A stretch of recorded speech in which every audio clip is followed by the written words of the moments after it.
Welcome to dive 815 on the Brummer at Scapa Flow from a trip in July 2025.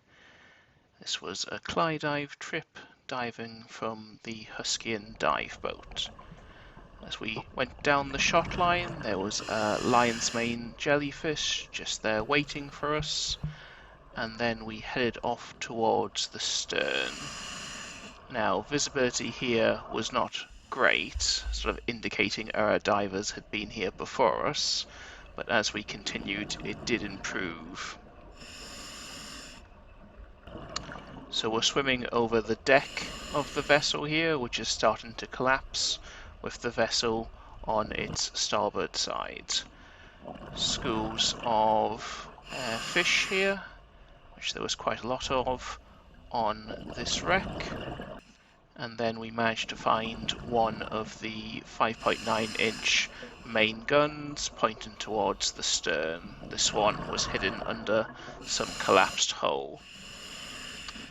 Continuing towards the stern here, some tubing there, and then we get to the anchor capstan. I think a second gun was just below us there, but we didn't manage to see it on this dive. And then there you can see the stern itself, which we're going to turn around at.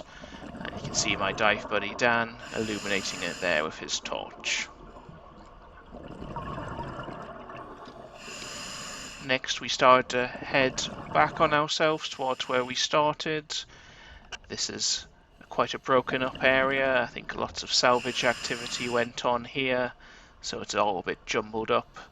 But as the wreck continues to deteriorate, we sort of get this nice corridor effect where we can swim right down and we're not in an overhead environment. This was initially where some of the tracks for deploying mines were and for moving the mines around the ship.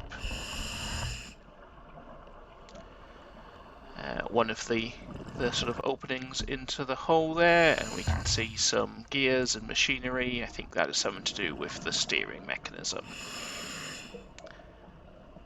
Back over the salvaged area of the ship, it was quite confusing here. This has been salvaged post the ship sinking, but we're sort of heading back towards midships at this point in time.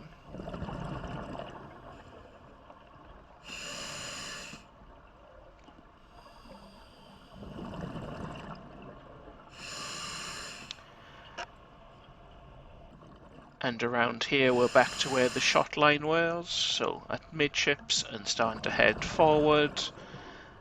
At this point in time we start to move away from the hull and sort of out from the ship, where some of the sort of mast and funnel wreckage is, and we will eventually come up to the bridge and conning tower wreckage, which you can see there slightly away from the main body of the wreckage. Now coming up is one of the iconic shots of Scapa Flow. This of course is the searchlight iris, which we can see there, sort of bronzy metal, so hasn't deteriorated very much, and is one of the more famous images from this dive.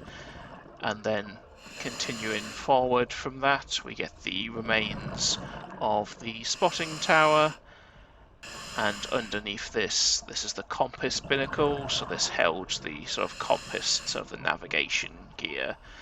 This section is all made of brass, so it doesn't impact with those instruments. We've then got the back of one of the 5.9-inch guns there, and there is the barrel pointing forward, disappearing under some of the collapsed hull. Getting towards the end of our dive, we shallowed up onto the bow itself. Again, some fishes and a bit of current here. And then finally, this is the attachment point for deploying essentially a wire cutter to sweep away connection points from mines. And and then a bit of accelerated deco on this dive, finishing it off.